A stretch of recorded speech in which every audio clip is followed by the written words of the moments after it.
नमस्कार दोस्तों। अभी सोच कर देखो आप, हम लोग सभी 21वीं सदी में हैं। सुबह उठने के बाद जब आप सुबह उठते हो तो सबसे पहले सूर्य की पहली किरण ना देखकर आप मोबाइल का डिस्प्ले देखते हो। ये एक ऐसा युग है जहाँ सोशल मीडिया का प्रचार-प्रसार काफ़ी व्यापक पैमाने पे हो रहा है। और अगर इस युग में सभी जो प्लेटफ़ॉर्म है अगर बैन कर दिया जाए, तो गुस्सा स्वाभाविक है। आप समझ ही रहे होंगे मैं किसके बारे में बात कर रहा हूँ। मैं ये पिछले कुछ दिनों से जो नेपाल में जेन ज़ी का विद्रोह और आंदोलन चल रहा था, मैं उसी के विषय में बात कर रहा हूँ। कहा तो ये जा रहा था कि सरकार की तरफ से भी ये कहा जा रहा था कि जो सोशल प्लेटफ़ॉर्म है, जो सोशल मीडिया है, काफ़ी सारे जैसे फ़ेसबुक, यूट्यूब, ये सारे प्लेटफ़ॉर्म को उनकी तरफ से बोला जा रहा था कि ये इसका जो है भ्रामक प्रचार-प्रसार भी करती है और जो पर्सनल डिटेल है, इसको भी वो लोग पब्लिकली शेयर करते हैं। तो इस वजह से उन्हें रजिस्ट्रेशन कराना होगा, रजिस्टर कराना पड़ेगा। ऐसा सरकार कह रही थी, जो पिछली सरकार थी। लेकिन जो ये जेन ज़ी विद्रोह था, इसमें कहा जा रहा था कि ऐसा कुछ नहीं है। सरकार जो है वो जो युवा हैं, जो जेन ज़ी है और जो लोगों की आवाज़ को दबाना चाहती है और अपने जो गलत नीति है उसको छुपाने के लिए उसने सारे प्लेटफ़ॉर्म को बैन कर दिया। सरकार के लिए भी आजकल ये थोड़ा एक तरीका सा हो गया है कि अगर कुछ भी ऐसा इश्यू हो तो अपने आप को छुपाने के लिए, क्योंकि अभी ये मीडिया इतना हावी है कि कुछ ही सेकंड में न्यूज़ यहाँ से वहाँ तक पहुँच जाता है, तो वो बैन करवा देती है ऐसे चैनलों को। तो पूरा का पूरा जो था, उन्होंने सरकार ने ये कह दिया कि जो मुद्दा है वो सिर्फ़ सोशल प्लेटफ़ॉर्म का है, उसको बैन कर देने से आंदोलन हुआ है। लेकिन ऐसा नहीं है, बैन करना इसलिए कि युवाओं के पास रोज़गार नहीं है। सरकार का जो भी गलत नीति है वो उजागर ना हो जाए, इस वजह से उसने ये सारे प्लेटफ़ॉर्म को बैन कर दिया। और नतीजा क्या हुआ?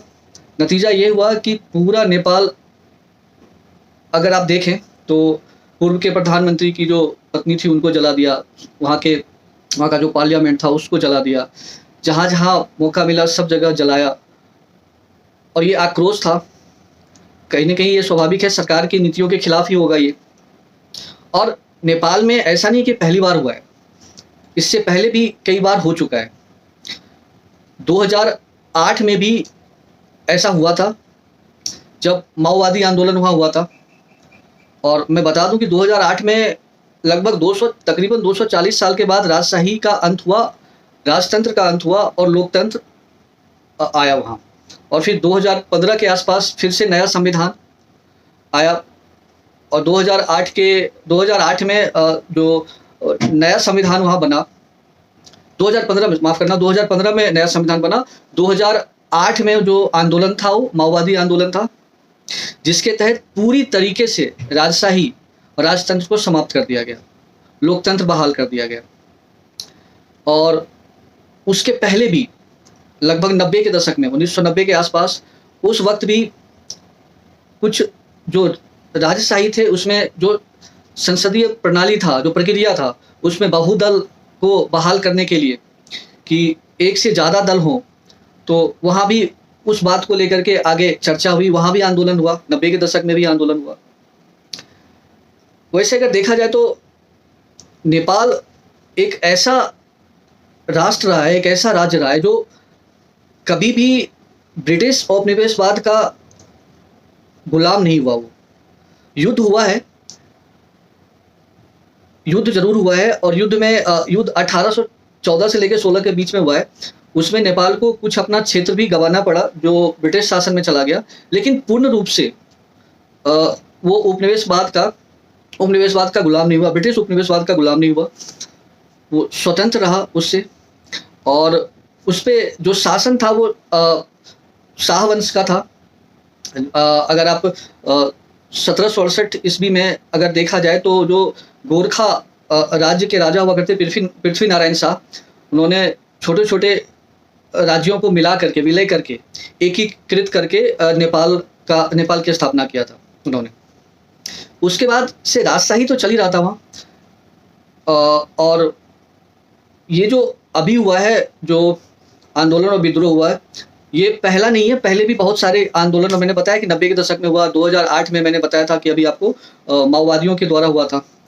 और अभी जो इससे पहले वहाँ के प्रधानमंत्री थे, वो केपी शर्मा थे, और उनको केपी ओली भी कहते हैं। उनका जो रवैया था वो कहीं न कहीं मुझे ऐसा लगता है कि ना सुनने वाला, अहंकारी, दंभी, घमंडी, एक अक्खड़पन, जो मतलब सुनता ही नहीं हो वहाँ की जनता का। उनका भारत से भी रिश्ता कुछ खास नहीं रहा, और ना सुनने का ही नतीजा था कि ये आंदोलन यहाँ तक पहुँच गया। भाई किसी भी राष्ट्र में अगर आप, जहाँ लोकतांत्रिक व्यवस्था है, वहाँ आपको जनता की आवाज़ को बहुत दिनों तक अनसुना नहीं कर सकते हो आप, और वो काफ़ी दिनों तक ये होता चला गया। और जो वहाँ के युवा हैं, जिसको आप जेन ज़ी कहते हो, वो सब वहाँ से कहीं न कहीं शिफ्ट होके अपने रोज़गार के लिए दूसरे कंट्री में चले गए। वहाँ कोई रोज़गार नहीं, अनएम्प्लॉयमेंट। और सबसे बड़ी बात क्या है कि वो अपने खुद के बच्चे को वहाँ ना पढ़ा करके बाहर पढ़ाते हैं। वहाँ का व्यवस्था लचर है, ध्यान नहीं दिया, जिसका ये नतीजा था कि पूरा धू-धू करके जल गया। और मैं ये जेन ज़ी से भी कहना चाहता हूँ कि आप आंदोलन करते हो, विद्रोह करते हो, ठीक है, लेकिन आपने पूरा जलाया, पार्लियामेंट जला दिया, सब कुछ जलाया, ठीक है। सरकार के खिलाफ आपका गुस्सा था, लेकिन आपने जो पूरा जला दिया, वो पूरा प्रॉपर्टी किसका था? आपका ही था ना। और सरकार अपने घर से लेके नहीं आई थी, वो सारे प्रॉपर्टी को आपने जला दिया। दूसरा सबसे बड़ी चीज़ क्या है कि आपके यहाँ अगर कोई टूरिस्ट गया हुआ है, जैसे भारत से कुछ गए, आपने उनके बस को भी तोड़ा-फोड़ा, लूट-पाट किया। ये चीज़ें सही नहीं है। आपका आंदोलन आपका आंदोलन सरकार के खिलाफ है। आप बाहर से गए कोई पर्यटक के खिलाफ आप ऐसा क्यों करते हो? ये तरीका सही नहीं है। आंदोलन आपका जायज़ है, लेकिन आंदोलन किसके लिए करना है और किसके खिलाफ करना है, ये दिमाग में रहना चाहिए। आंदोलन का मतलब ये नहीं कि आप किसी को भी तोड़ो-फोड़ो, जलाओ। और जो आंदोलन था वो सरकार के खिलाफ था, होना भी चाहिए था, क्योंकि आजकल सोशल प्लेटफ़ॉर्म को बैन कर देना बिना कोई रीज़निंग, बिना कोई लॉजिक के सही नहीं है। सिर्फ़ ये बोल देना कि रजिस्ट्रेशन करवाना चाहती थी सरकार, ऐसा नहीं है। वो अपने कमियों को ढकना चाहती थी, इसलिए उसने ऐसा किया, जिसका ये नतीजा हुआ। खैर, अभी वहाँ जो प्रधानमंत्री बनी है, अंतरिम प्रधानमंत्री हैं। अंतरिम का मतलब होता है कि कुछ समय के लिए बनाई गई है। सुशीला कार्की बनी है, और वो नेपाल की पहली महिला न्यायाधीश भी रह चुकी हैं, और पहली प्रधानमंत्री भी बनी है।